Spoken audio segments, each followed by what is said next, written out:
Alright, so this is my spoiler review for Alien Covenant, the movie that had a small group of people come in from a very dark corner of YouTube telling me that I'm wrong, calling me a beta, telling me that I'm a faggot with an I instead of an O. Great spelling, guys.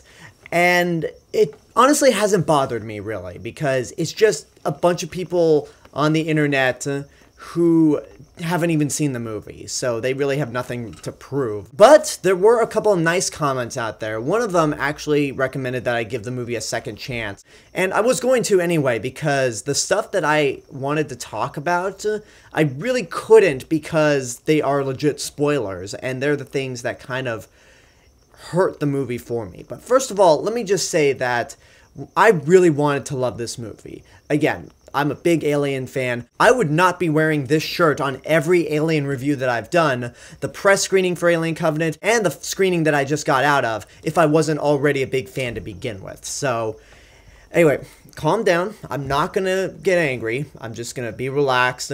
And getting back to that comment, somebody recommended that I should give it another chance, and again, I wanted to. I wanted to love this movie, and after seeing it a second time, I feel a little more positive on it. Because when I first saw it, there was one element in the movie that just kind of threw me out of a loop and just kind of kept me from looking at all the other aspects of the movie. I'm just going to jump into that right now. Normally, I would save the big spoiler for the end of the review, but in order for me to explain why I gave the original rating I gave it, I have to delve into this big plot twist. But let me just first say that my feelings for Alien Covenant went from terrible to, it's okay. But now to the plot twist.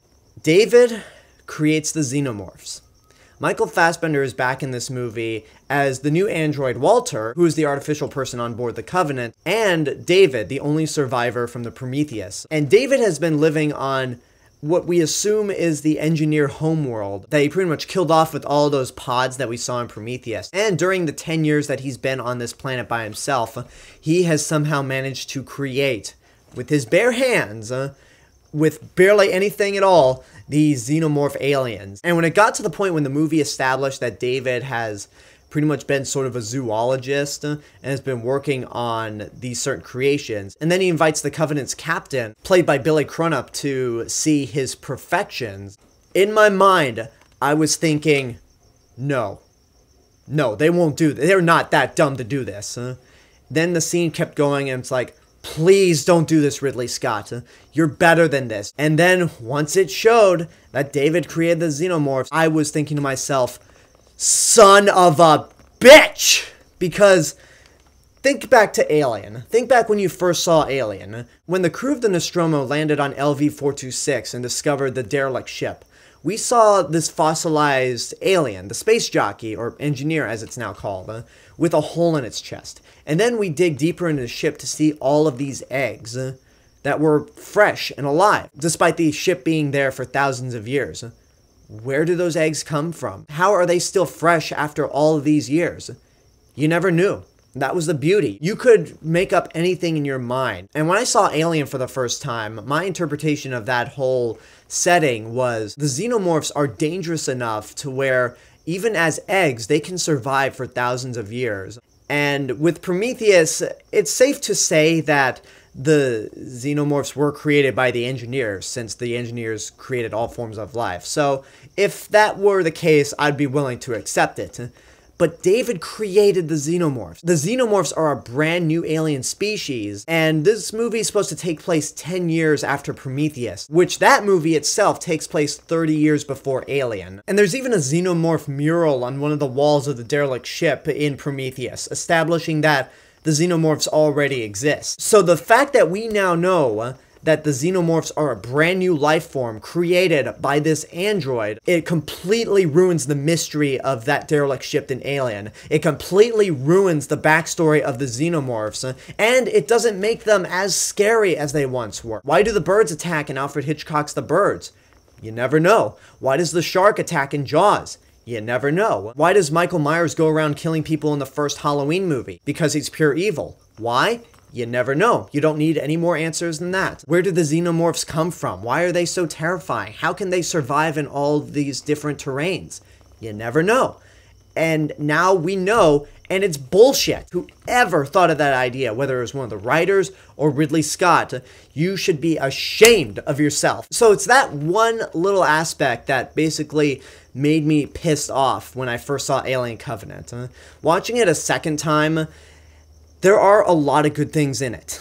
I will admit that. One of the things that I said in my spoiler-free review is that the first third of the movie is sort of like a lesser version of Alien, because it has the Jerry Goldsmith score playing over and over. It has this crew picking up a distress signal on a nearby planet. They go to investigate it. But after rewatching the movie carefully and really studying the first third of the movie, it is different. It's like Star Wars The Force Awakens. It has similar scenarios to the original, but if you really dig deep, they're quite different. The crew doesn't pick up the distress signal as they're in hypersleep like in the original Alien. They're out there repairing their ship after it gets damaged, which there's one aspect about that I gotta touch upon later. And it's not until the repairs that they pick up the transmission, and then they find out that this transmission is on a nearby planet, which some of them assume, hey, this would be the perfect area for a colonization. That way we don't have to wait 7 years for our original destination. And that is different, because the crew of the Nostromo and Alien plan to go to LV-426,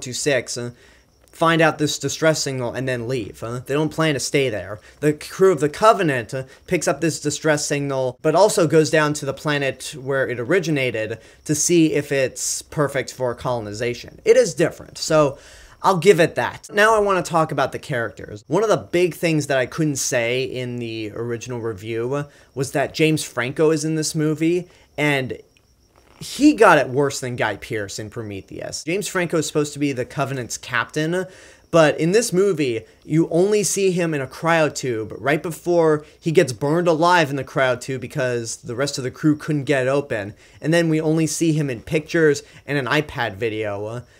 And it's just, it's sad. It's laughable. It's just such a waste. It makes you go, why was he even in the movie? And I know there was that prologue that was released online a couple weeks before the movie came out, but that was a prologue released online. We need to have all of our details within the movie. We can't depend on something extra to complete the whole movie experience. Because I bet you there's some people out there who haven't seen the prologue before going to see Alien Covenant, so they might as well be confused on why James Franco is in this movie and who was his character.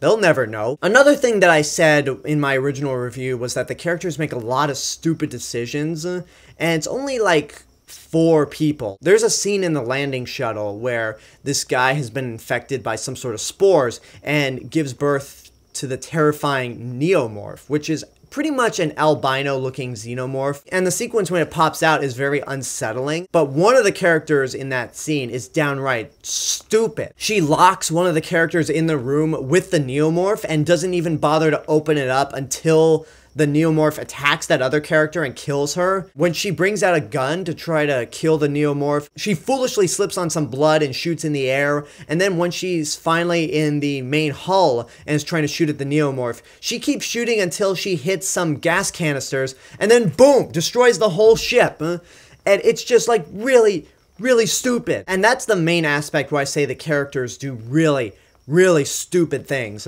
And the other thing that I just really don't like, it's one of these things that the Alien series is above. And I know Alien is pretty much a straightforward horror movie, but because it's so well made, it has fantastic music, production design, and actors to pull it off. And it never stooped down to the point of, let's have 2 people in the shower having sex with each other, and then the xenomorph kills them off. That is some straight up Friday the 13th shit right there. An element in horror that the Alien series is well above. They are much better than having to stoop down to Friday the 13th level cliches. I mean, we all saw what happened with Aliens vs. Predator Requiem, where that stooped down to an embarrassing Friday the 13th level, and it just didn't work at all. It is the worst of the Alien movies by far. And especially with this movie having a budget of over $100 million and being directed by an A-list director, you expect much better. Then the last thing that really irked me is the final scene in the movie. At some point in the movie, once we're finally introduced to that terrible twist of David creating the Xenomorphs, David and Walter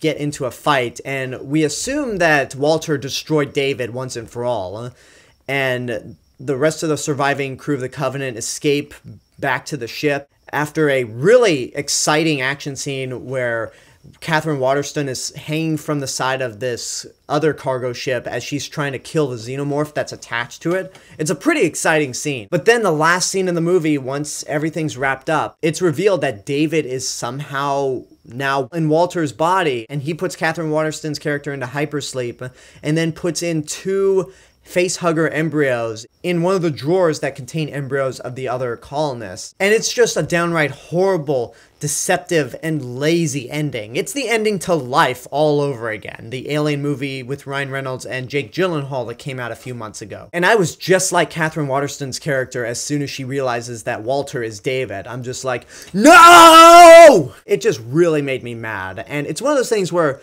the rest of the movie can be good, and I was liking a lot of the movie. Even with a second viewing, I was liking it a little more.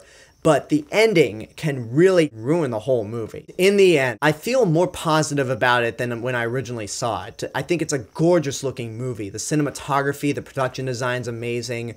The actors do a good job. Some of the characters are really good, especially the ones played by Katherine Waterston and Danny McBride. But as for the last third of the movie, and especially when we find out that David created the Xenomorphs, it's one of those things where it almost flat out ruins the movie as a whole. So in the end, I think Alien Covenant is okay. I'm not angry at it anymore. It's just meh. I've heard that they are going to make more movies, so what I'm hoping for, if they get enough flashback for David creating the Xenomorphs, I hope they rectify this mistake. What I'm hoping for, and I'm doing one of these things where it's like, if I made an Alien movie, this is what I would do. In order to rectify this mistake, I hope they reveal at some point down the line that the Xenomorphs have already existed at some point, and that the engineers created them, and David was just following a set of blueprints because he's so obsessed about creating life, and decides to create his own form of the xenomorph. So hopefully that'll be the case.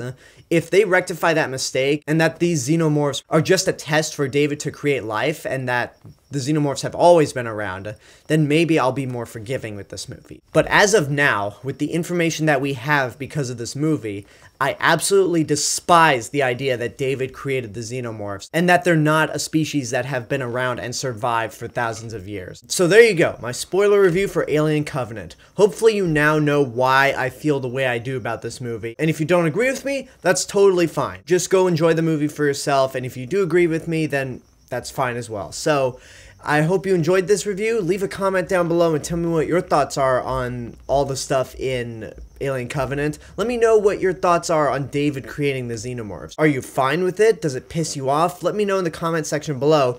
And as always, this is the real Mr. Robinson telling you there's only one.